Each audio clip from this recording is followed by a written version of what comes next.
Hyvää huomenta kaikille. 11. päivä helmikuuta. Eilen tuli sitten tehty ensimmäinen video ja siitä tuli sitten pidempi kuin alkuja ajattelin, että vajaa tunnin mittainen 47 minuuttia 10 sekuntia. Ja se on jännä juttu, kun alat puhumaan totuudesta, niin ei ole olemassa sellaista kuin aikaa. Ja tämän videon oikeastaan pääteema onkin aika. Me ollaan totuttu siihen, että meillä on aina vähän niin kuin kiire. Meillä on kiire töissä, meillä on kiire kotona, meillä on kiire kaupassa, meillä on kiire ruoanlaitossa, meillä on kiire pankkiasioissa ja koko ajan vaan kiire. Koska me tiedetään, että meillä on aika ja mistä me tiedetään, että meillä on se kello, mikä menee ihan kauheata vauhtia eteenpäin. Pienenä ja sanotaan 10 vuotta sitten vielä, silloin on ollut kovin pieni, mutta ihmisenä pieni on aina ollut, niin tuntuu, että aika menee paljon hitaammin. Ja nyt on kuullut monienkin sanoa, että tuntuu, että aika juoksee. Ja niin se tosiaan menee paljon nopeammin kuin ennen. Vaikka kellot ei ole vaihtunut, kellot on ihan samanlaisia kuin silloin pienenä. Tosi kellotaulut voi olla vähän hienompia tai toisenlaisia kuin ennen. Ja me ollaan totuttu, että me eletään tietyssä ajassa. Ja pienenä me totuttiin siihen tai nuorempana, että me eletään ajassa, että me keretään tehdä vaikka ja mitä. Tänä päivänä tuntuu siltä, että se aika loppuu aina vähän niin kuin kesken. Kun me tehdään asioita, me käydään töissä, sitten pitäisi kerätä käymään kaupassa, sitten pitäisi kerätä, jos on lapsia, niin hakea lapset tarhasta. Sitten meidän pitäisi kerätä tekemään perheelle ruokaa, sitten meidän pitäisi kerätä käymään pesulla, sitten meidän pitäisi kerätä katsomaan niitä uutisia. Sitten jos on jotkut talviolympialaiset tai jotkut jalkapalloottelut tai muu, niin meidän pitää nekin kerätä katsomaan. Ja sitten meidän vielä pitäisi kerätä mennä nukkumaan, että me voidaan taas kerätä sinne töihin ja juomaan ennen työpäivää se kupillinen kahvia tai teetä. Koko ajan meillä on hirveä kiire. Ja nykypäivänä tuntuu, että se kiire vaan kasvaa. Kaikilla on kiire jonnekin. Ja pysähdytäänkö me koskaan miettimään, että minkä takia meillä on kiire ja minne meillä on kiire? Joutuu joskus pysähtymään, että minne on kiire. Meillä on kiire, jotkut sanoo, että pitää saada maailma valmiiksi. Miltä osin se pitäisi sitten saada valmiiksi? Koska tämä maailma ei tule koskaan valmiiksi. Ei kiireen kanssa, ei hitaasti, ei nopeasti, eikä millään muotoa. Vaan meillä on kiire johonkin. Ja se, mihin meillä pitäisi olla kiire, on löytää totuus. Ja meillä ihmisillä on tietysti erilainen näkemys totuudesta. Ja joillekin se totuus on se, että kun mä teen paljon hyvää ja mä annan paljon hyvää, niin mä oon silloin hyvä ihminen ja se on se oma totuus, minkä ihminen itselleen antaa. Jollakin on semmoinen sitten, että mun täytyy hirveästi saada kerättyä aarteita, mun pitäisi hirveästi tienata rahaa, että mä voisin nostaa se hienon talon ja hienon auton ja saisin lapsille ne kaikista uusimmat merkkivaatteet ja mielellään itselleenkin ja pääsisin hienoihin juhliin ja saisin mahdollisimman isoja titteleitä työpaikalla. mielellään toimitusjohtaja tai ison konsernin pääjohtaja. Jotkut olisi tosiaan toiminutkin näin, ja valokuvia kun katselee, niin näyttäähän se, että heillä menee todella hyvin ja he ovat ihan onnensa kukkuloilla. Se on se, mitä me nähdään ulospäin. Mutta mikä on oikea totuus? Mikä on se totuus ja mikä on se aika, missä me eletään? Onko monikaan kiinnittänyt huomioon semmoiseen tosiseikkaa, että nykypäivänä on kiireempi kuin ennen ja joka päivä on kiireempi kuin eilinen? Ja oli sulla kiire tai ei ollut kiire, niin tänä päivänä aika menee nopeammin kuin esimerkiksi 10 vuotta sitten. Aika on nopeutunut. Ja tähän sitten jonkun totuus on se, että että kun tämä maapallo pyörii nyt niin paljon nopeammin akselin ympäri, että aika on muuttunut nopeammaksi. Ja se on tietysti hänen totuus ja kunnioitetaan jokaisen omaa totuutta tietyssä mielessä, mutta me ei tarvitse sisimmissään uskoa sitä totuutta, mikä ei ole totta. Mutta mitä meidän tulisi tehdä, niin olisi myöskin se ajatus, mitä me ajatellaan sen toisen totuudesta. Jos meidän sisin sanoo, että tämä ei ole totta, niin meidän tulisi ja meidän tehtävä on käydä läpi se totuus ja paljastaa totuudella se valhe, mikä me ollaan itselleen tehty. Sitten on kuullut sanottavan tämmöinen, että että ihminen loi tämmöisen ja tämmöisen, tai ihmisen joku luoma juttu. Mä loin nyt vaikka tällaisen mielikuvan. Niin, se on se luominen, onkin se ydinkysymys, että voiko ihminen luoda jotain. Semmoinen ihminen, joka sanoo, että on luonut jonkun, vaikka luonut uuden yrityksen, tehnyt uuden yrityksen, hän on luonut semmoisen mahtavan yrityksen, jossa 1000 työntekijää ja on osakkeenomistaja ja muuta, niin onko se luomista? Onko se tekemistä? Ja minkälaista tekemistä se on? Se on tekemistä itselleen. Sitten joku sanoo, että että siinä myös tehdään muille työpaikkoja. Ja sitä kautta autetaan. Mutta lopun kaiken se, joka se yrityksen loi, eli teki, niin hän teki itselleen varallisuutta. Ja sitten joku päivä, kun on paljon osakkeenomistajia, niin ne voi sitten yksinkertaisesti tämän pääjohtajan kanssa päättää, että tuo ihminen, joka mulle tätä rahaa tässä teki, sitä ei enää tarvita, koska hän ei tuota tarpeeksi.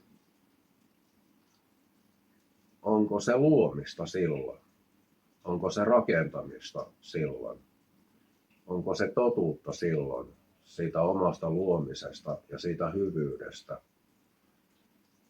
Vai onko se ennemminkin näin päin, että tämä ihminen, joka rakensi ja loi sen uuden hienon yrityksen, niin että hän lopulta petti jonkun, joka hänelle teki sitä rahaa siinä kuvitelmassa, että hän tekee itselleen sen rahan ja sitä kautta perheelleen ja sitä kautta perhe syö, maksaa laskut ja maksaa verot tähän maahan. Ihminen on luonut myös semmoisen kuin verottaja, josta on tehty semmoinen pakollinen. Ja se on ihan hyvää, koska kyllähän veroja pitää maksaa. Meillä on luotu mielikuva ja meillä on kerrottu totuutena, että kun maksat veroja, niin sä saat kaikenlaisia palveluita. Esimerkiksi nuorempana niin terveyspalvelut oli ilmaisia sen takia, että koska sä maksat tähän maahan veroja, niistä verovaroista käytettiin muun muassa osa rahaa niihin terveyspalveluihin. Ja kun sä menit sinne terveyskeskukseen, sä pääsit sinne jonottamalla ja hyvin nopeastikin. Ja lääkäri otti sut oikeasti ihminen ihmisenä ja kysyi, että olisiko sulla sitten jotain vielä muuta, mitä haluaisit kertoa, että voitaisiin samalla tässä nyt sitten muutkin vaivat hoitaa kuntoon. Se oli ennen se oli se, mikä meille totuutena annettiin.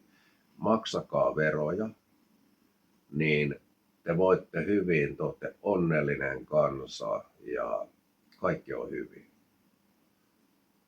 Onko ne tänä päivänä vielä hyvin, koska on vain yksi totuus, ja se totuus, mikä meille kerrottiin yhtenä totuutena, ja me kaikki haluttiin uskoa. Ja vielä tänä päivänäkin, ei tästä ole kauan, oliko viime vuoden puolella, niin vielä jossain lehdessä luki pääotsikko, että Suomen kansa on maailman onnellisin kansa. Uutiset, lehdet, kaikki tämmöiset opetti meidät alkujaan siihen, että he kertovat totuuden, eli mikä on totta. Ei mitään valhetta, vaan totta. Ja jos oli joku rankempi uutinen, niin sekin totta kai kerrottiin aika totuudenmukaisesti. Mutta kun oli joku rankempi uutinen, niin lopuksi tuli aina loppukevennys, jota kautta saatiin ihmiset ajattelemaan, että joo, että tällaisia pahoja asioita näissä uutisissa nyt oli. Niiden hyvienkin asioiden lisäksi, siellä kerrottiin myös hyviä asioita. Ja olipa ihana, kun oli tämmöinen loppukevennys. Sillä haluttiin saada ihmiset uskomaan, että uutiset on totta ja niitä on kivaa katsoa, koska jotkut odotti jopa sitä loppukevennystä lopun kaiken niissä uutisissa. No, nyt kun me avataan telkkari ja sieltä tulee uutiset, niin kerrotaanko siellä uutisissa yhtään hyvää asiaa? Tai siellä Iltalehdessä tai Ylen uutisissa, missään tahansa uutisissa, vaikka sääennuste, niin olen huomannut, ja tekin olette varmaan huomannut, niin siellä luodaan pelkoa ihan kaikissa asioissa. Ei ole loppukevennystä, vaan loppupelottelu, koska en ole kyllä telkkaria katsonut moneen vuoteen, enkä ajatellut katsoakaan enää. Että eikö siellä viimetteeksi ole sitten säätiedotus tai tämmöinen sääennuste, mikä myöskin on, no siitä on aina sanottu, että ei aina pidä paikkaansa, mutta on suuntaa antava. Miten ne sääennusteet tänä päivänä kerrottiin? Silloin joskus aikoinaan ne kerrottiin niin, jos on talvi. Joo, nyt on tiedossa kovaa pakkasta ja sitten vaikka kovaa lumipyryä, kovaa tuulta ja pukekaa kunnolla päälle ja laittakaa naamaa rasvaa, niin pakkaneen ei jäädytä teidän poskipäitä ynnä muuta. Tänä päivänä ne sääuutisetkin kerrotaan sillä viisiin, että nyt on hirmu pakkanen, että tappopakkanen, että tai hirmu myrsky, että voi hajottaa teidän talot ja voi tapahtua sitä, tätä. Kaikessa luodaan sitä pelkoa. Sekin on luomista. Kuka sen on tehnyt, niin sanotun luomisen näissä asioissa? Ihminen. Ihminen, joka sanoo, että puhuu aina totta. No, onko se ollut totta? Onko se ollut sitä totta ja sitä todellista luomista, rakentamista, millä me rakennetaan ihmisille uusi totuus? Koska uusi totuus ei ole se oikea totuus, mikä on iät ja ajat ollut ennen kuin tämä maailma on edes syntynyt. Siinä ei ole Jumalan totuus. Ja vielä kertaus, kuka on Jumala? Jumala on Herramme Jeesus Kristus. vapahtaja, joka on kirkkaus, pyhä henki, tie ja totuus, iankaikkinen elämä. Henkilö, joka on maailman tunnetuin ihmisenä, koska hän ihmisenä tänne maan päälle syntyi. Samalla kaikista vihatuin. Koska nyt jos me mennään huutamaan tonne kadulle saatanaa ja perkelettä ja kaiken maailman kirosanoja, niin tiedätkö, me saadaan porukka mukaan siihen samaan juttuun ja hymyssä suu ja sitten näytetään jossain metallikakeikalla vaikka niin vielä pirusarvia ja nyrkkiä heilutellaan siihen päälle. Onko siinä totuus, se totuus, mikä on myös rakkaus? Onko se sitä ihmisen luomaa totuutta, mitä me halutaan itsestämme löytää? Ja palatakseen tähän verottajaan, niin moni tuskastelee sitä, että kun koko ajan pitää maksaa enemmän veroa. Ja näistä on moni tehnytkin videoita ja semmoinen kuin hautausurakoitsija Jani Kuusela, niin aivan mahtavia videoita. Tekee omaa blogiinsa ja YouTube-kanavalle ja kannattaa ehdottomasti, jos tälle kanavalle ensiksi eksyt, niin kannattaa kyllä käydä hänen totuuden puhuminen vilaasea kuuntelee. Hän osaa tuoda paremmin esiin näitä asioita kuin minä tässä vajaavainen ihminen. Niin mitä tämä verottaja tänä päivänä tekee ja mitä nämä meidän päättäjät tänä päivänä tekee? Leikataan köyhiltä eläkeläisiltä, kellä muutenkin on tiukkaa. Nostetaan asumismenoja, nostetaan arvonlisäveroja. Ihan joka paikassa kaupoissa ja yrittäjillä ja polttoaineissa ja muualla. Nostetaan polttoaineiden hintoja ja syytetään mielellään sitten Putinia kaikesta, että ei koskaan se syyllinen löytyy sieltä, joka nämä päätökset on luonut. Eli omassa totuudessa toiminut totuuden mukaisesti ja rakkaudesta meitä kaikkia kohtaan. Tänä päivänä Suomessa on enemmän kurjuutta, asunnottomuutta, jonkun verran jo ruokapulaa, koska eihän niin kuin, vaikka naudanlihaakin, niin sitten jauhelihaa, niin sitä on kyllä vaikea saada kaupasta, koska nämä lehmät niin kuin on saastuttanut tämän koko maapallon, korostan, ilmatilan täällä Suomessa, niin ne pitää lopettaa ne lehmät. Sen takia ne pitää lopettaa ne lehmät, että me voitaisiin täällä paremmin. Ja me hyväuskoiset ihmiset uskotaan, että kun on tämä ilmastonmuutos, mikä totuudessa me ihmiset on itse luotu tämän ilmastonmuutoksen.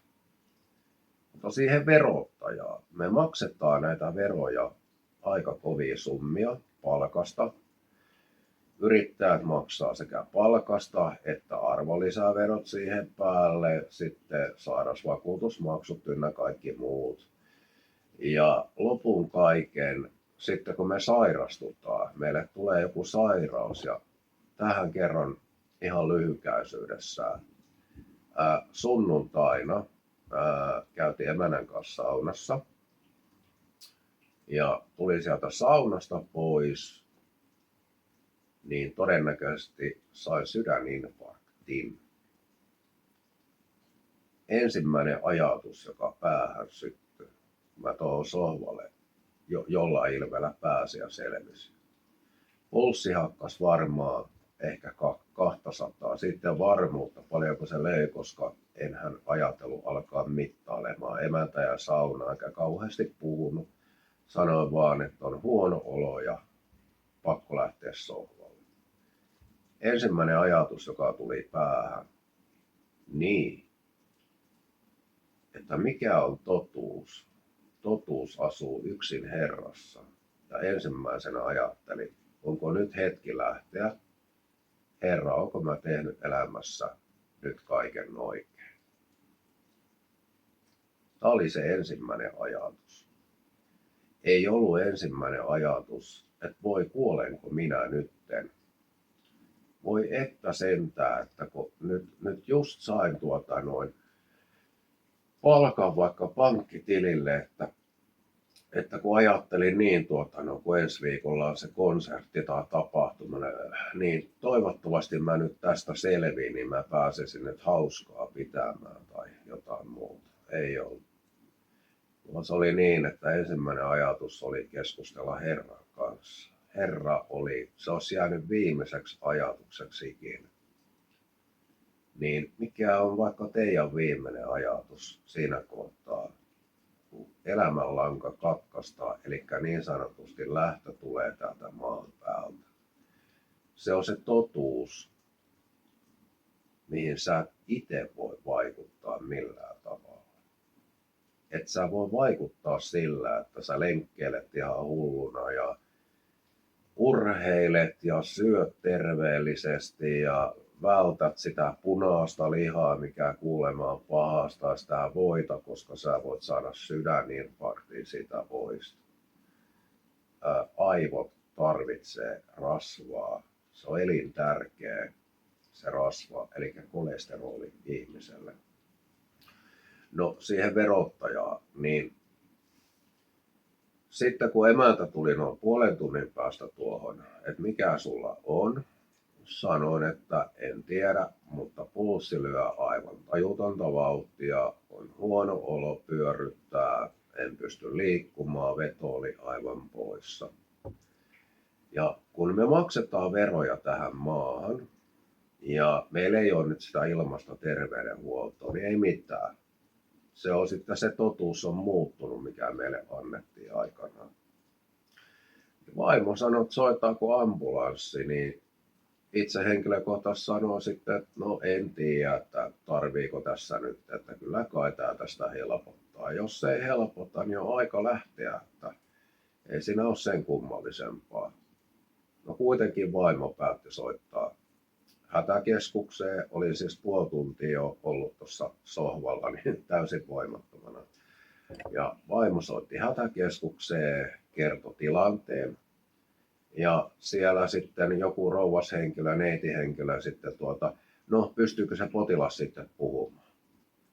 Ja pystyyhän mä puhumaan ja anna sitten potilaalle se puhelin. Ja no pystytkö sinä nousemaan, minkälaisia tuntemuksia, kauhean määrä kysymyksiä oli.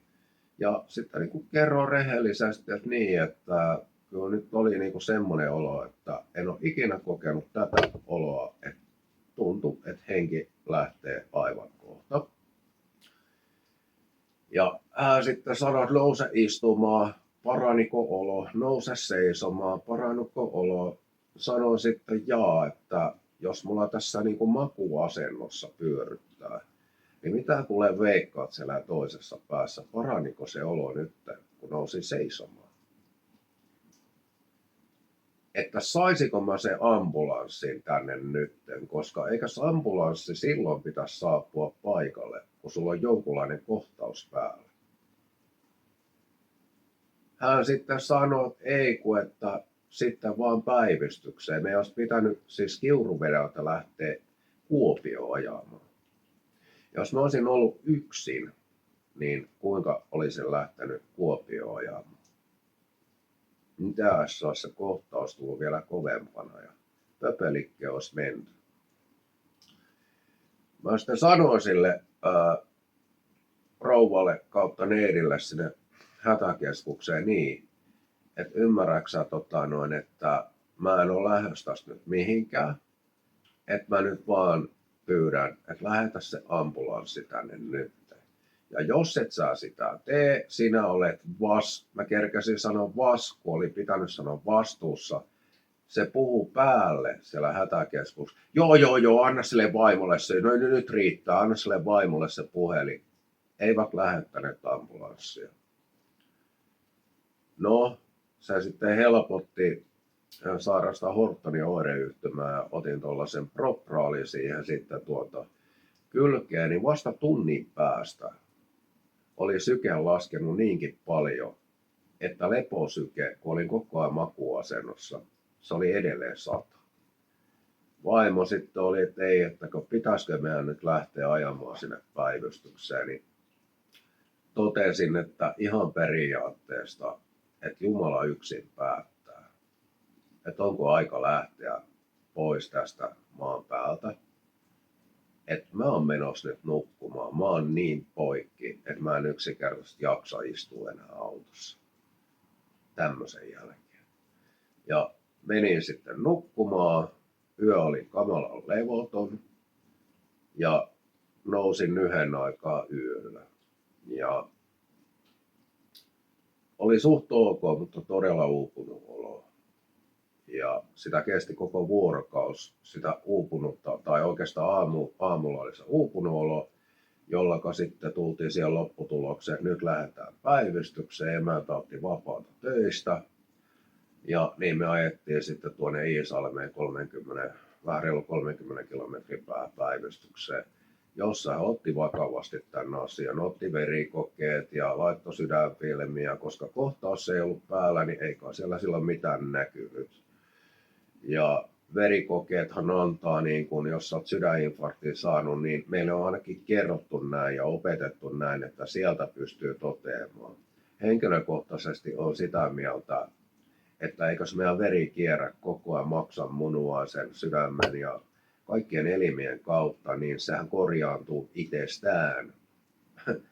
Ja koska aika oli kulunut niin paljon, niin lääkäri sanoi, että ensinnäkin ensiavusta olisi pitänyt saman tien lähettää ambulanssi, hän on samaa mieltä ja hän ottaa sitä vakavasti. Se voi olla todella kova, pahanlaatuinen kammion värinä, minkä on saanut. Ja jos ikinä tulee mitään vastaavaa, niin on pakotettava ambulanssi paikalle. No, tämä on nyt sitä, kun me maksetaan tähän Suomen maahan näitä veroja. Ja edelleen me ollaan se maailman onnellisin kansa. Niin hädän hetkellä ne, jotka on meille totuutta puhunut syvässä rakkaudessa, niin ei anna meille apua. Ja me vielä sanotaan, että me ollaan onnellisia tässä maailmassa. Me voidaan olla onnellisia niin kauan, kun meillä menee asiat hyvin. Mutta sitten kun me ollaan hädässä, se meidän onni loppuu siihen. Se loppuu kuin seinä. On asunnottomia ihmisiä tämä maa. Täällä on enemmän kuin ikinä. Työttömiä ihmisiä enemmän kuin ikinä. Jos me mennään heiltä kysyä, että oletteko te onnellisia tyytyväisiä tähän maahan, että onko tämä onnellinen maa, koetteko onnellisuutta ja rehellisyyttä kaikilta osin. Harva varmasti sanoo, että kyllä koen. Paitsi he, keissä totuus asuu sisimmissä. He näkevät tämän kaiken valheen läpi, tämän kaiken pettämisen läpi, tämän kaiken tämän luomisen läpi. Kun ihminenhän on totta ja ihmisen luomistyö on pelkkää hyvää ja näin poispäin. Ja tämä ilmastonmuutos hässäkkä tässä näin, niin kuin lehmät piereen, ne pitää lopettaa, niin saadaan kato keinolihaa kauppaa ja sitä on itse asiassa tänä päivänä. Kun sä meet vaikka Mäkkiin, niin syötkö oikeasti sitä nautaa, 100% naudanlihaa?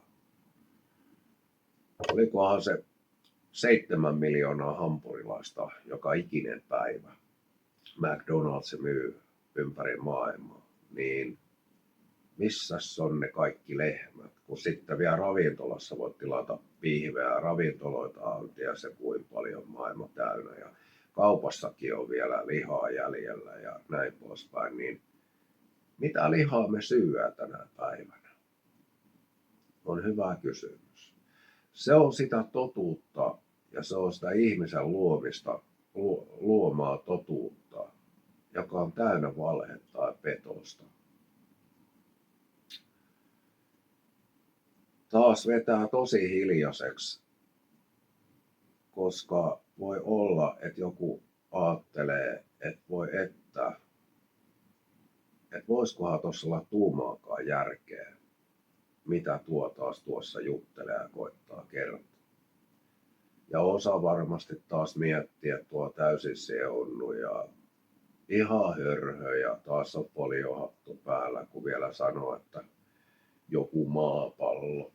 Niin, no onhan se nyt vähän silleenkin, että kun me mietitään, että me lentokoneella mennään nyt toiselle puolelle maapalloa, niin kyllä kai sen lentokoneen sitten oikeasti pitäisi tehdä niin, että se lentää sitten kohti suoraan alaspäin jossain vaiheessa ja sitten se on ylösalaisin, kun se on siellä toiseen puolelle maapalloa. Niin onkaan sitä tullut Amerikassa käyty, mutta muistaakseni ei se ollut silleen, niin kuin, että se nokka olisi ollut täysin pysty suoraan alaspäin ja niin poispäin. Mutta sitten siellä taas joku teorikko, joka tiedettä on tutkinut ikänsä ja tähtitiedettä ja muuta ja NASA on tutkinut kovasti, niin on sitä mieltä, että voi teitä, kun te ette ymmärrä, mutta minä ymmärrän. No, ymmärsitkö esimerkiksi sitä asiaa, että tässä maailmassa kaikki on valhetta? Tässä kaikessa on sitä, mitä me ihmiset kuvitellaan, että me ollaan itse luotu, me ollaan itse rakennettu ja me ollaan itse keksitty. Ja päämääräkö meillä on hyvyys, se hyvyys, mitä me halutaan toinen toistamme kohtaan.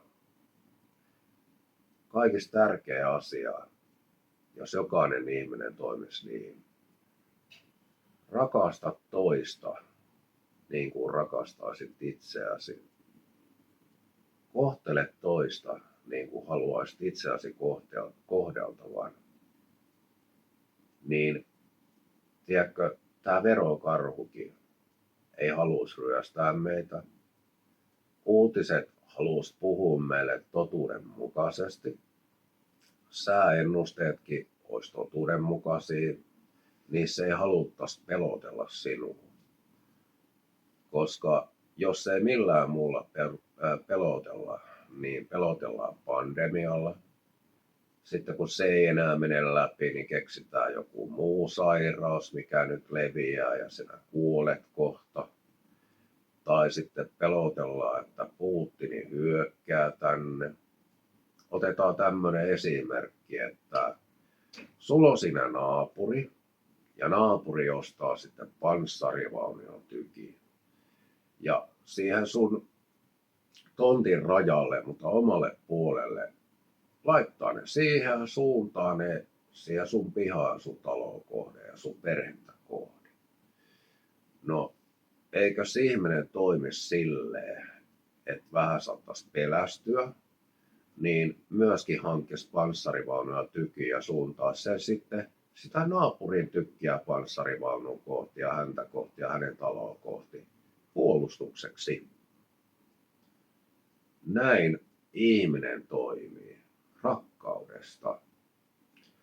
No, nyt sitten tämä Suomen päätäntävalta niin, ja NATO haluaa suunnata kaikki tykit sitten Venäjää kohti. Koko ajan ahtaammalle ja ahtaammalle. Vaikka NATO lupasi puhuu meille totta koko ajan, me suojellaan teitä ja luvannut Venäjälle, että me ei laajennuta ikinä sinne itään päin. Nyt on Venäjä ahdistettu nurkkaan. Maailman suurin valtio, missä on myöskin vissiin eniten maailman rikkauksia, siis tällaisia niin kuin jalometalleita ja muita. Niin nyt kun Venäjä laittaa sitten, kun me ollaan nyt Natossa, me ollaan NATO-maa, niin sen takia Venäjä rakentaa nyt omaa sotateollisuutta ja niitä panssarivaunuja, hävittäjä ja kaiken maailman pommeja Suomea ja Eurooppaa kohdistuen omalle rajalle. Niin me ollaan omassa totuudessa ja rakkaudessa haukkumassa sitä Putinia ja Venäjää. Ja kaiken lisäksi me halutaan haukkua sitä Trumpiakin, joka sitten kuitenkin on luvannut silloin, tai NATO on luvannut, että meitä puolustetaan nyt ja mitään hätää, ja DCA-sopimukset ynnä muut. Pukumiehet käynyt kirjoittamassa. Niillä on muuten hienot vaatteet ja on komea hymy ja kuule, on niin siloposket kaikilla, että ei meillä kansalaisilla ole. Niillä on kivat kekkerit, niillä on kivemmat kekkerit kuin meillä, koska ne elää meidän rahoista, joka kuuluisi kaikille, ei vaan meille. No, joka tapauksessa, niin nyt kun Venäjä rakentaa sitä omaa armeijansa sitten Eurooppaan kohdistuen, niin me ollaan nyt kertomassa sitten uutisissa ja toinen toisellemme, kuinka Putinin pitäisi tappaa ja kuinka Venäjä on paha ja kuinka me täällä Suomessa ollaan parempia. Se on sitä rakkautta ja totuutta meissä. Me halutaan tämmöistä julistaa ja kertoa. Ja nyt me haukutaan vähän NATOakin, eli sitä, joka meidät piti pelastaa Venäjän hyökkäykseltä. Oletteko te ollenkaan tutkinut ilman sitä mediaa, jotain muuta tietolähteitä pitkin, minkä takia Venäjä hyökkäsi sinne Ukrainaan? Ja eikä oikeastaan hyökännyt, mikä puolustussota. Jos Venäjä olisi hyökännyt, siis hyökkäämällä hyökännyt Ukrainaan, niin meillähän on kerrottu, että Venäjän armeija kauheasti kestää, ne taistelee kenttälapiolla ja ajaa polkupyörällä vaan siellä ja panssarivaunut on aivan romuja ja hävittäjät siinä samassa ynnä muuta. Tiedätkö, kun ei Venäjä tarvitse lähettää ainuttakaan sotilasta, jos ne haluaa käydä nopean sodan. Ne painaa yhden kerran nappia, niin sitä Ukrainaa tai Suomea tai jotain muuta maata, se lakkaa olemasta.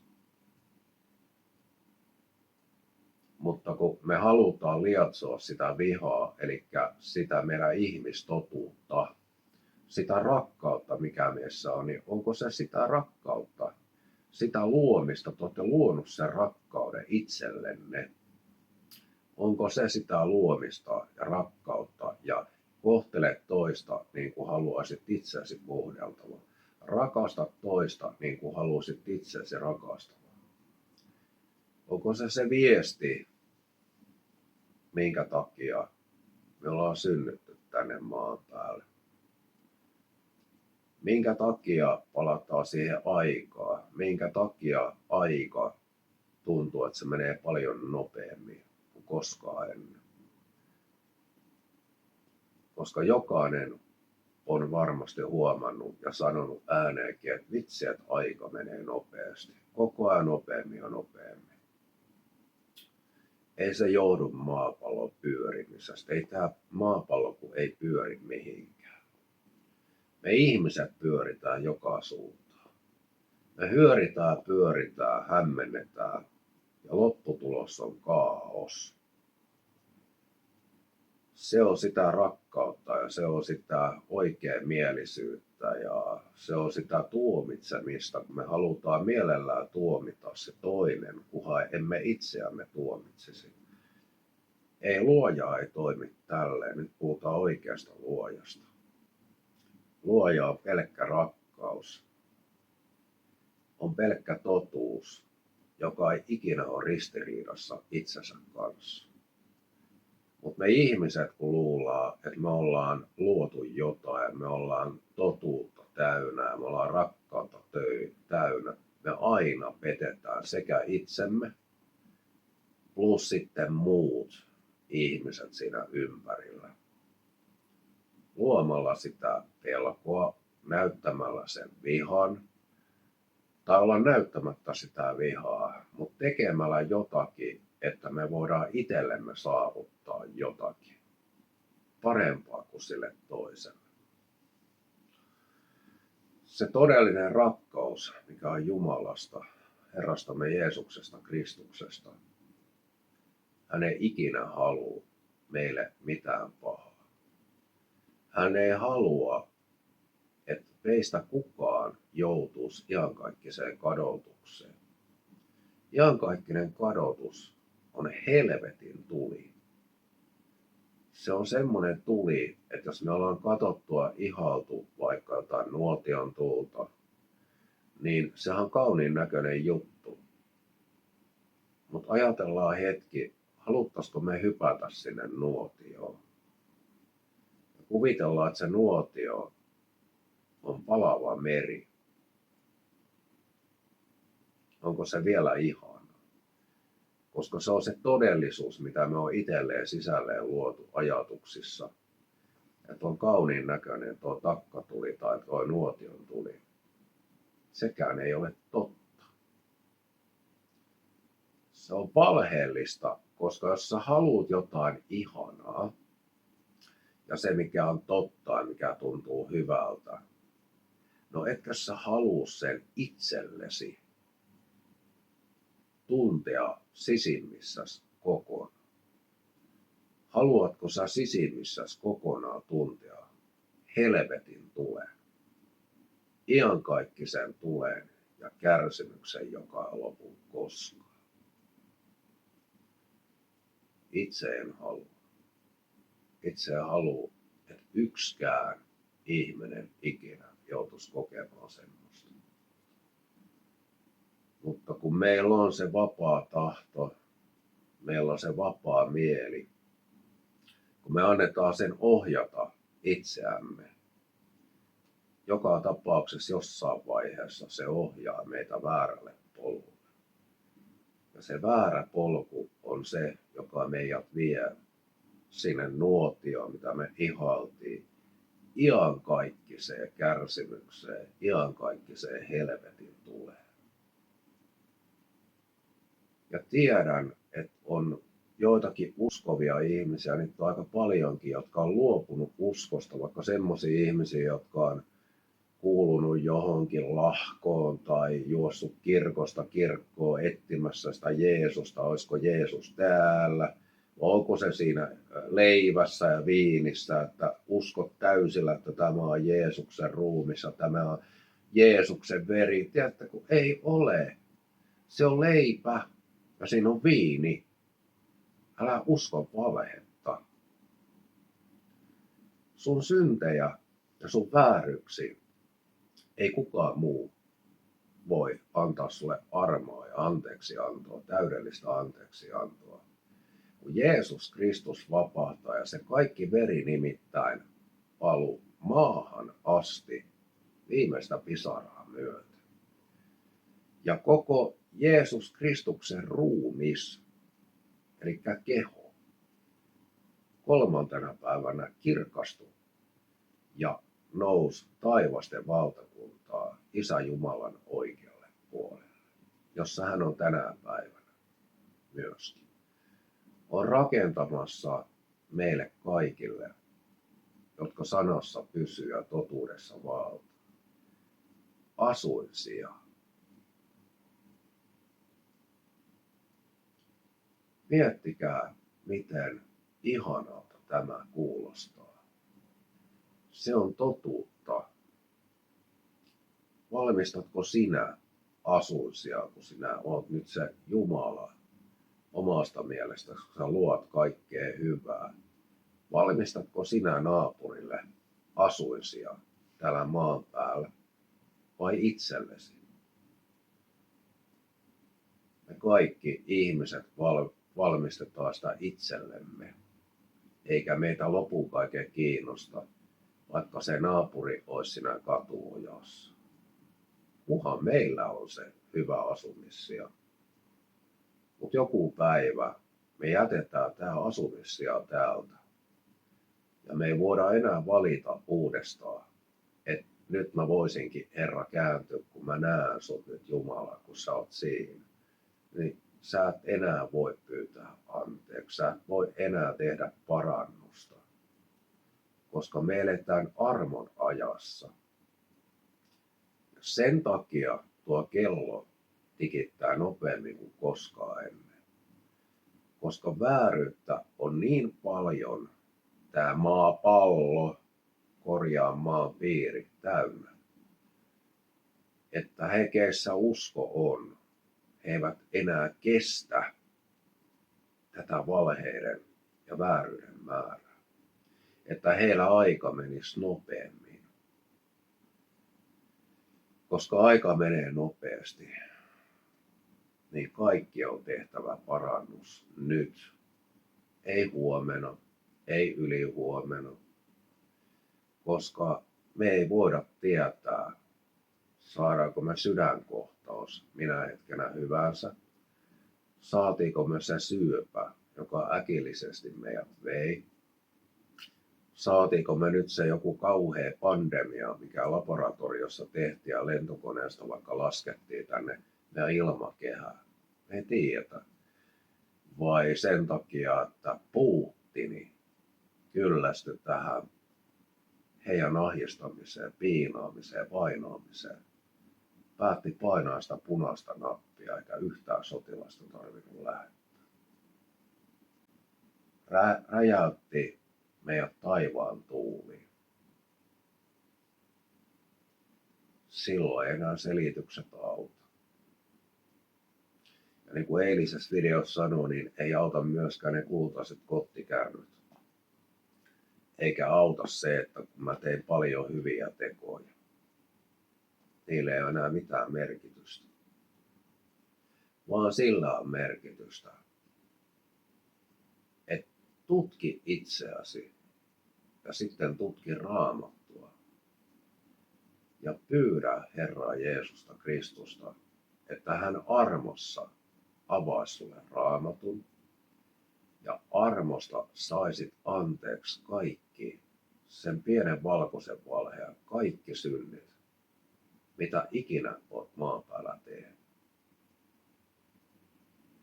Ja sä tunnet sen sisimmissään, sulla on hirveän helppo olla.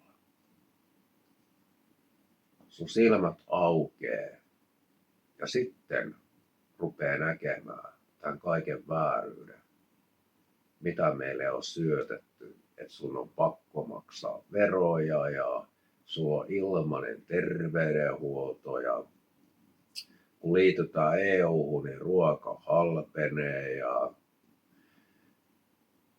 ties kaikkea. Tätä juttua tulisi niin paljon. Ja niin kuin sanoin edellisessä videossa, että eka video rönsylee. Tämä toka video taas rönsylää vielä enempi. Onko sillä kauheasti väliä? Koska olen ihminen, enkä ole täydellinen millään mittapuulla. Mutta henki, joka minun sisällä on pelkkää rakkautta ja totuutta sinua kohtaan. Jos sä haluat kohdella minua huonosti henkilönä, ihmisenä, miehenä, niin se on sun asia se. Jos sä haluat ampua minut, niin sitten sinä ammut minut. Ihan mitä tahansa haluat, niin sen todellisuuden sä itselle luot. Ja siihen sinä uskot. Mutta jos se on näin, niin se usko ei pitkälle kanna. Ja se, mikä taakseen jättää, se edestään löytää. Niin näin se on myöskin sitten, kun elämänlanka katkeaa. Ei ole olemassa aikaa, mutta meillä on olemassa armon aika. Armon aika on se, lähti käyntiin siitä, kun Jeesus Kristus ristiinnauhettiin. Siitä asti on ollut armon aikaa, siihen päivään asti on armon aikaa, kun Herra itse saapuu maanpiirin päälle. Ja joka ikinen ihminen, eläin, lintu, kala, kaikki tulee näkemään, kun Herra tänne saapuu. Herra oli kerran täällä maan päällä. Ja ihmiset ei silloinkaan uskonut, että on Jumala. Ja kuka on Jumala, vaikka he katsovat häntä suoraan silmiin. Vaikka hän kuolleesta herätti kuolleen lapsen, löytyy Raamatusta. Hän paransi sokeet näkeviksi. Me kaikki ihmiset, me kuvitellaan, me nähdään, mutta me ollaan siitä huolimatta sokeita. Ja sen takia rukoile Jeesusta, Herramme Jeesusta, Kristusta, että hän antaisi sullekin näkemisen lahja. Se on ainoa tie ja totuus. Siinä on se rakkaus, jota tuut vaalimaan viimeiseen hengenvetoon asti. Ja siitä on oleva palkinto, jonka takia jokaisen tulisi toimia näin. Paljon jäi sanomatta, paljon jäi puhumatta. Varmasti oli sekava, poukkoileva, mutta se on sitä epätäydellisyyttä, joka meissä kaikissa on. Toivon teille sydämestä ja sisimmistä kaikkea hyvää. Ja olisi hienoa, jos jonkunlaista keskustelua tuonne kommenttikenttään syntyisi. Ja jos ihan välttämättä haluat haukkua tai sitten kiroilla ja huutaa sitä saatanaa, niin sit sun on tehtävä niin. Ei se mitään. Mutta jos haluat jakaa mielipiteitä asiallisesti, niin se olisi vielä kiveempi. Tai jos et halua ollenkaan keskustella, niin sinä itse luot sen totuuden. Edelleenkin sinä et ole luoja. Sä et päätä siitä, milloin sun aikaa lähtee. Voit sä kuvitella, että sä päätät. Sä voit tehdä vaikka se itsemurha, niin kuin itse aikanaan ajattelin ja oli jo tekemässä. Mutta lopun kaiken, se on se paha, joka laittoi sut ajattelemaan, tekemään sen asian. Silloin kun langennut enkeli Lucifer, niin heitettiin maan päälle. Niin hän sanoi Jumalalle näin. Mä tuun pitämään huoleen siitä, että sä et tuu saamaan yhtäkään ihmissielua. Että mä tuun viemään kaiken. Ja näin Raamattu sanoo, että lopun aikoina tulee valtava eksytys kaikella valheen voimalla. Siltähän tää nyt näyttää. Ei muuta kuin siunausta tehdä kaikkien päivää ja pitäkää ja rakastakaa toinen toistanne lujemmin, niin teitäkin rakastetaan. Aamen. Moikka.